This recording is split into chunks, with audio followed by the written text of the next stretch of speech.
కాయిన్స్ని release చేయడం జరిగింది. చాలా ఎక్కువ మొత్తంలో ఏ కాయిన్స్ని రిలీజ్ చేశారు? Punch marked coins. అంటే ఏ నాణాలు? విద్దంక నాణాలు. అంటే మౌర్యులు అనేటువంటి వాళ్ళు ఎక్కువ మొత్తంలో విద్దంక నాణాలు అనేటువంటివి రిలీజ్ చేయడం జరిగింది. సిల్వరు కాపర్తో మేడ్ చేసినటువంటి, సిల్వరు కాపర్తో తయారైనటువంటి పంచ్ మార్క్డ్ కాయిన్స్, విద్దంక నాణాలు అనేటువంటి వాటిని రిలీజ్ చేయడం జరిగింది. మౌర్యులు అనేటువంటి వాళ్ళు వెండి రాగితో తయారు చేసినటువంటి విద్దంక నాణాలు, పంచ్ మార్క్డ్ కాయిన్స్ని రిలీజ్ చేయడం జరిగింది. మరి విద్దంక నాణాలు లేకపోతే పంచ్ మార్క్డ్ కాయిన్స్ అంటే ఏమని చెప్పాను? పంచ్ మార్క్డ్ కాయిన్స్ అంటే ఏమని చెప్పాను? కాయిన్స్ పైన ఎటువంటి రిటర్న్ సోర్సెస్ అనేటువంటివి ఏమీ ఉండవు. ఏమి మతం గురించి కానీ, దేవుడి గురించి కానీ, లేకపోతే రాజు గురించి కానీ ఎటువంటి ఇన్ఫర్మేషన్ ఉండదు. కేవలం ఆ కాయిన్ పైన ఒక ఎంబ్లమ్ అనేటువంటిది, ఒక సింబల్ అనేటువంటిది పోర్ట్రాయ్ చేయడం జరుగుతుంది.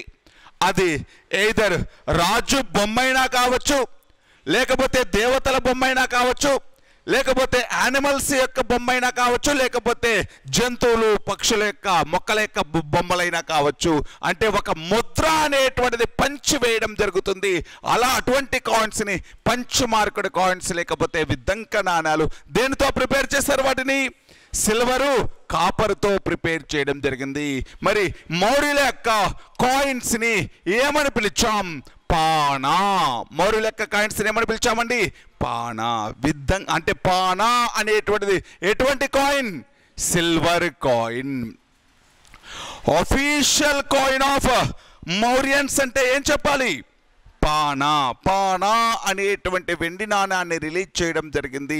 పానా అనేటువంటి వెండి నాణాన్ని రిలీజ్ చేశారు. అంతేగాని మౌర్యులకు సంబంధించినటువంటి కాయిన్ సిస్టమ్ గురించి పెద్దగా ఇన్ఫర్మేషన్ అనేటువంటిది లేదు. వాళ్ళ నాణ్యాల గురించి కూడా పెద్దగా సమాచారం అనేటువంటిది లేదు. నెక్స్ట్ సైడ్ హెడ్డింగ్ పెట్టుకుందాం. Inscriptions or edicts. శాసనాలు. Inscriptions or addicts.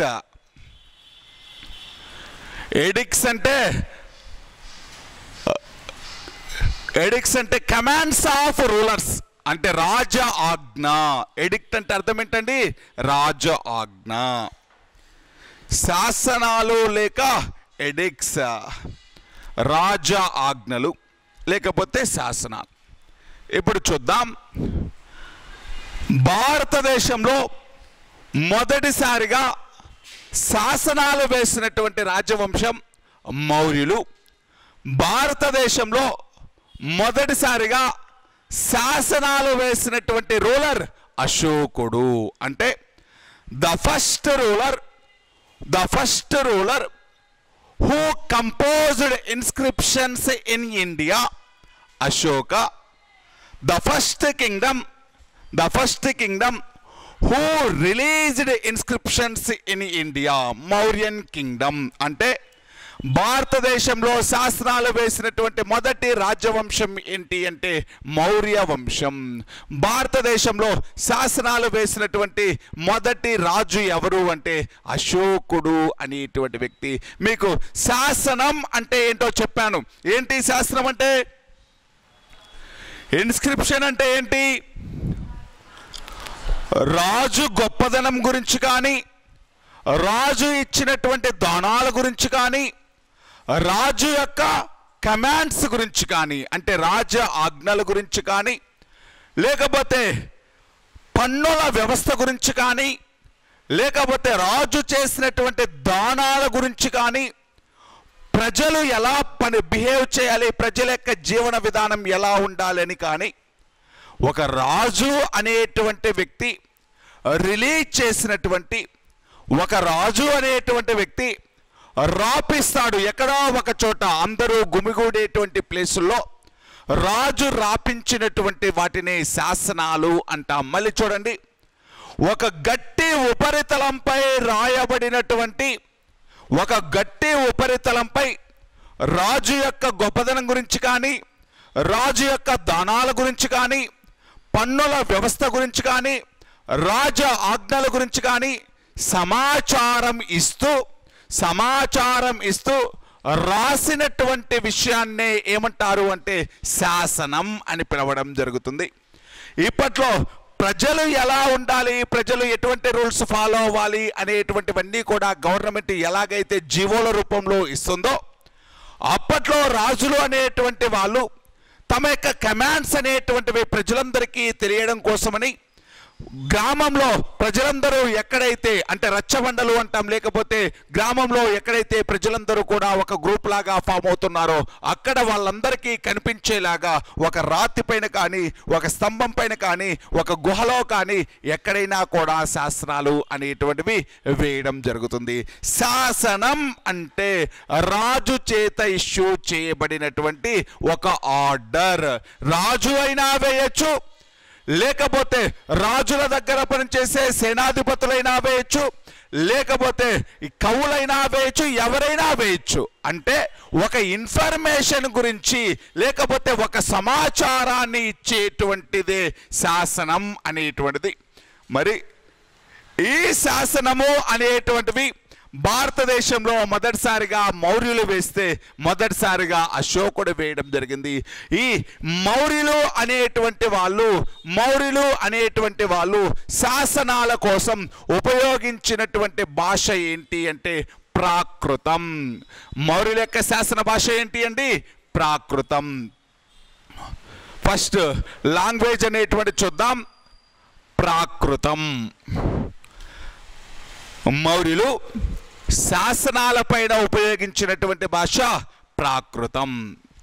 అదేవిధంగా స్క్రిప్ట్, ఒక లిపిని కూడా ఉపయోగించారు. భాష ప్రాకృతం, స్క్రిప్ట్ ఏంటి అంటే బ్రహ్మీ లిపి. స్క్రిప్ట్ ఏంటండి? బ్రహ్మీ లిపి. వీళ్ళు శాసనాలకి ఉపయోగించినటువంటి భాష ప్రాకృతం. అదేవిధంగా వీళ్ళు ఉపయోగించినటువంటి లిపి ఏంటి, స్క్రిప్ట్ ఏంటి అంటే బ్రహ్మీ లిపి అనేటువంటి దాన్ని ఉపయోగించడం జరిగింది. ప్రాకృత భాషలో బ్రహ్మీ లిపిలో శాసనాలు వేయించడం జరిగింది. ఇప్పుడు చూద్దాం, ప్రాకృత భాషలో బ్రహ్మీ లిపిలో శాసనాలు వేశారు. బ్రహ్మీ లిపి అంటే లెఫ్ట్ నుంచి రైట్కు రాయడం జరుగుతుంది, మళ్ళీ లెఫ్ట్ నుంచి రైట్కు రాయడం జరుగుతుంది, మళ్ళీ లెఫ్ట్ నుంచి రైట్కు రాయడం జరుగుతుంది. అంటే ప్రస్తుతం మనం రాసేటువంటి విధానం దేన్ని పోలి ఉంటుంది? బ్రహ్మీ లిపిని పోలి ఉంటుంది.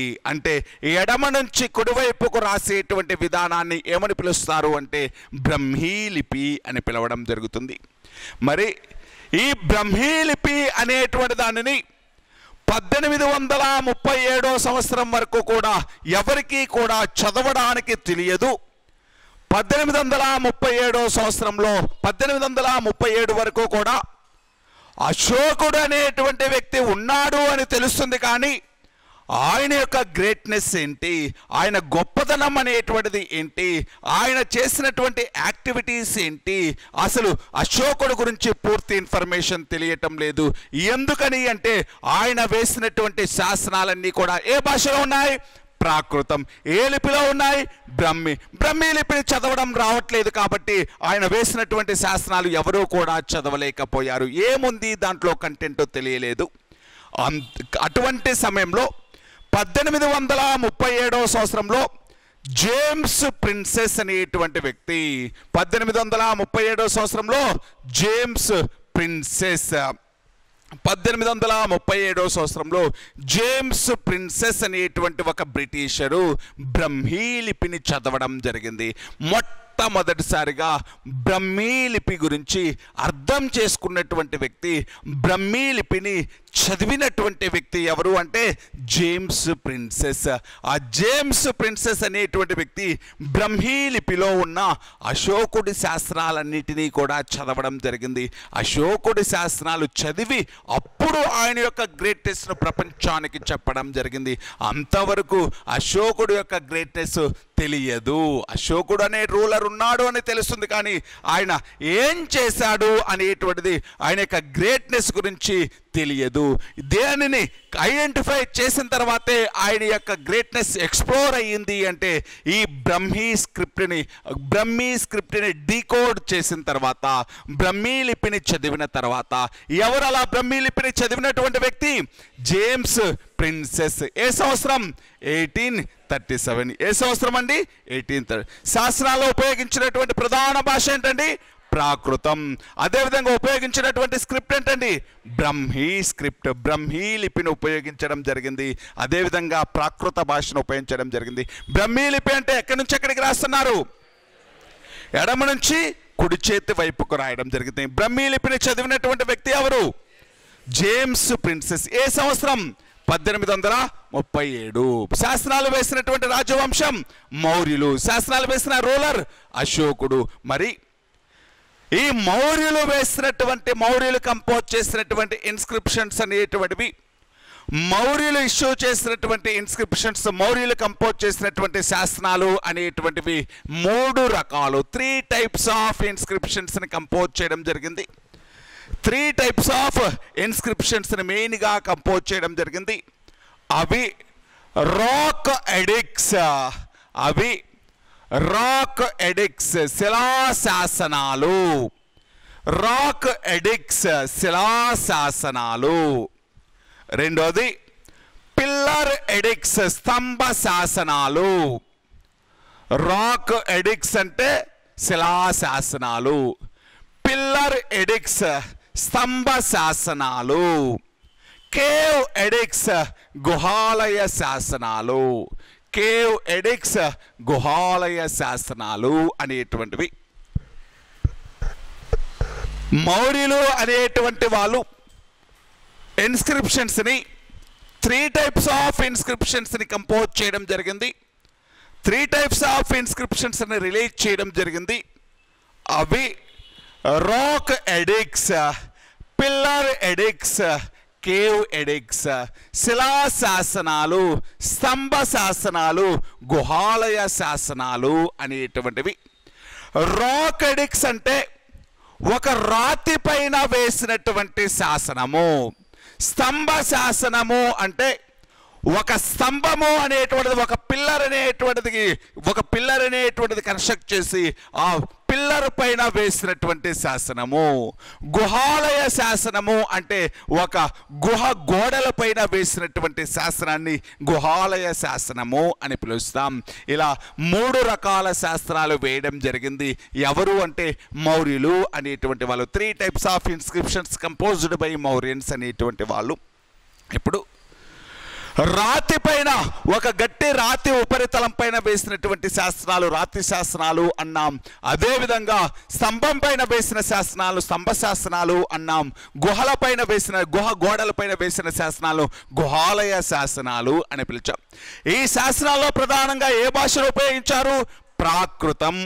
ఏ లిపిని ఉపయోగించారు? బ్రహ్మీ లిపిని ఉపయోగించారు. మరి బ్రహ్మీ లిపిని చదివి వినిపించిన వ్యక్తి ఎవరు?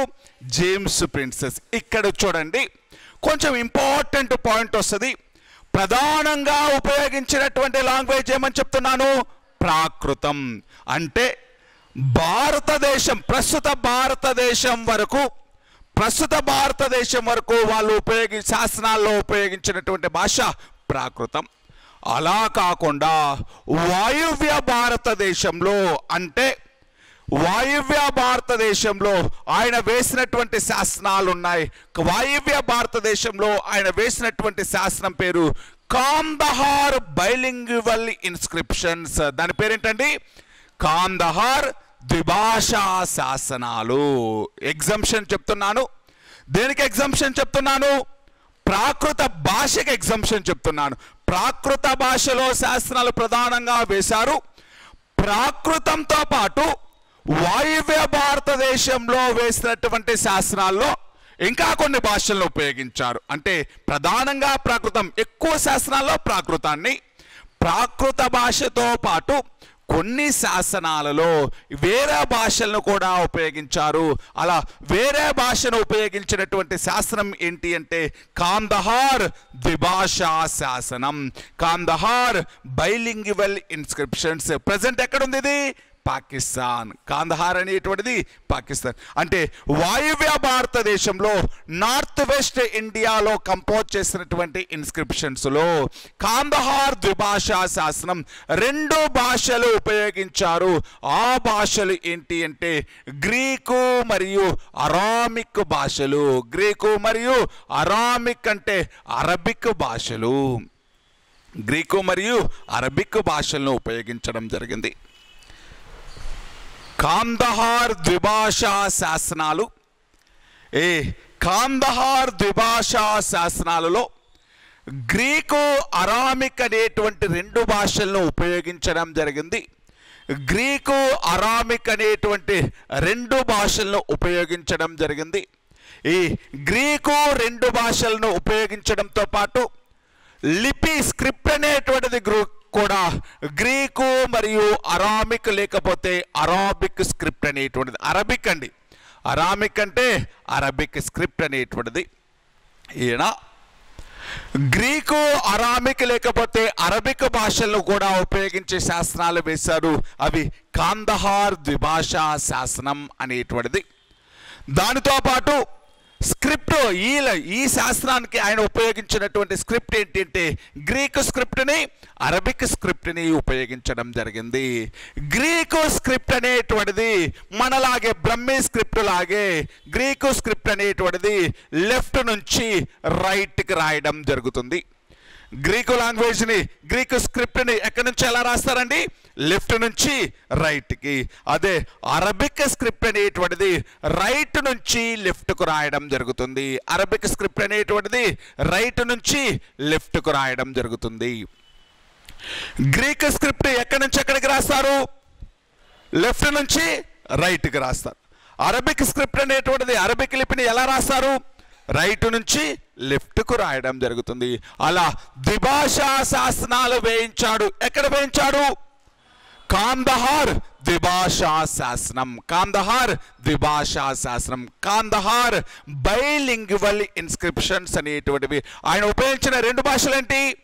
గ్రీకు అరబిక్ భాషలు. ఉపయోగించిన 2 స్క్రిప్టులు ఏంటి? Greek Arabic script. Greek script అనేటువంటిది ఎలా రాస్తారు? లెఫ్ట్ నుంచి రైట్కి. అరబిక్ స్క్రిప్ట్ని ఎలా రాస్తారు? రైట్ నుంచి లెఫ్ట్కు రాయడం జరుగుతుంది. రైట్ నుంచి లెఫ్ట్కి. అలా అంటే ఇప్పుడు శాస్త్రాల్లో ప్రాకృతంతో పాటు ఏ భాషలు కూడా ఉపయోగించాడు? గ్రీకు అరాబిక్ భాషలు, గ్రీకు అరబిక్ భాషలు ఉపయోగించడం జరిగింది. గ్రీకు అరబిక్ భాషలు ఉపయోగించాడు. ఓకే, ఇప్పుడు ఎక్కువ శాస్త్రాల్లో ఏ భాషని? ప్రాకృతం. వాయువ్య భారతదేశంలో వేసినటువంటి శాసనాల్లో గ్రీకు అరబిక్ భాషను ఉపయోగించడం జరిగింది. అంటే చాలా తక్కువ మొత్తం శాసనాలు, కేవలం కాందహార్ ద్విభాషా శాస్త్రంలో మాత్రమే గ్రీకు అరబిక్ భాషల్లో ఉపయోగించాడు. అంటే శాస్త్రాల్లో మొత్తం ఎన్ని భాషలు ఉపయోగించినట్టు? 3. ప్రాకృతం, గ్రీకు, అరబిక్. ఇప్పుడు లిపిలు చూడండి, మొత్తం ఎన్ని? బ్రహ్మీ లిపితో పాటు ఇంకా ఏ లిపిలు వాడాడు? గ్రీకు, అరబిక్ లిపిని. వీటితో పాటు ఇంకొక లిపి నుండి పాకిస్తాన్లో దొరికినటువంటి శాసనాల్లో, వాయువ్య భారతదేశంలో దొరికినటువంటి శాసనాల్లో ఖరోష్ఠీ లిపిని ఉపయోగించడం జరిగింది. ఏ లిపిని ఉపయోగించాడు అంటే ఖరోష్ఠీ లిపిని ఉపయోగించడం జరిగింది. ఖరోష్ఠీ లిపి అనేటువంటిది, ఖరోష్ఠీ స్క్రిప్ట్ అనేటువంటిది ఎక్కడి నుంచి ఎలా రాస్తారు అంటే రైట్ నుంచి లెఫ్ట్కు రాయడం జరుగుతుంది. ఖరోష్ఠీ లిపి అంటే ఎక్కడి నుంచి ఎక్కడికి రాస్తారండి? రైట్ నుంచి లెఫ్ట్కి. ఇప్పుడు చూద్దాం, కుడి నుంచి ఎడమకు రాసేటువంటి లిపిలు 2 ఉన్నాయి. ఏంటివి? కుడి నుంచి ఎడమకు రాసేటువంటి లిపిలు 2 ఏంటివి? అరబిక్ లిపి, ఖరోష్ఠీ లిపి. అరబిక్ లిపి, ఖరోష్ఠీ. ఎడమ నుంచి కుడికి రాసేటువంటివి గ్రీకు లిపి, బ్రహ్మీ లిపి. ఓకేనా? గ్రీకు లిపి, బ్రహ్మీ లిపి ఈక్వల్. ఖరోష్ఠీ లిపి, అరబిక్ లిపి ఈక్వల్. అంటే లెఫ్ట్ నుంచి రైట్కు రాసేటువంటివి ఏంటి అంటే లెఫ్ట్ టు రైట్. ఏ లిపిలు అండి? బ్రహ్మీ లిపి 1, గ్రీకు లిపి 1. రైట్ నుంచి లెఫ్ట్కు రాసేటువంటి లిపిలు 2 ఉన్నాయి. ఏంటివి? ఖరోష్ఠీ,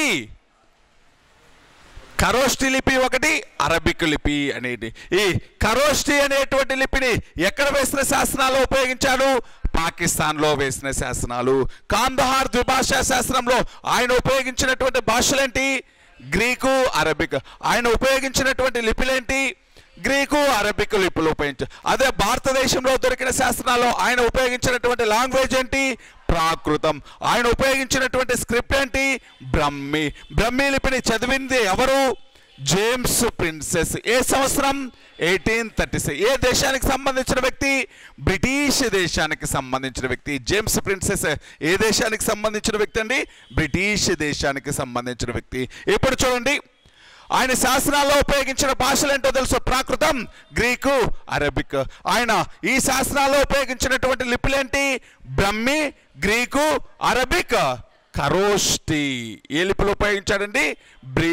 బ్రహ్మి, గ్రీకు, అరబిక్, ఖరోష్టి. భారతదేశంలో శాసనాల్లో బ్రహ్మి, కాందహార్ ద్విభాషా శాస్త్రంలో గ్రీకు మరియు అరబిక్, అంటే పాకిస్తాన్లో వేసినటువంటి శాసనాల్లో ఖరోష్టి లిపిని ఉపయోగించడం జరిగింది. ఖరోష్టి లిపిని ఉపయోగించడం జరిగింది. మనకు దొరికినటువంటి అశోకుడు యొక్క మొట్టమొదటి శాసనం కాందహార్ ద్విభాషా శాసనం. మనకు దొరికినటువంటి అశోకుడు యొక్క మొట్టమొదటి శాసనం ఏంటండి? కాందహార్ ద్విభాషా శాసనం. Kandahar bilingual inscription.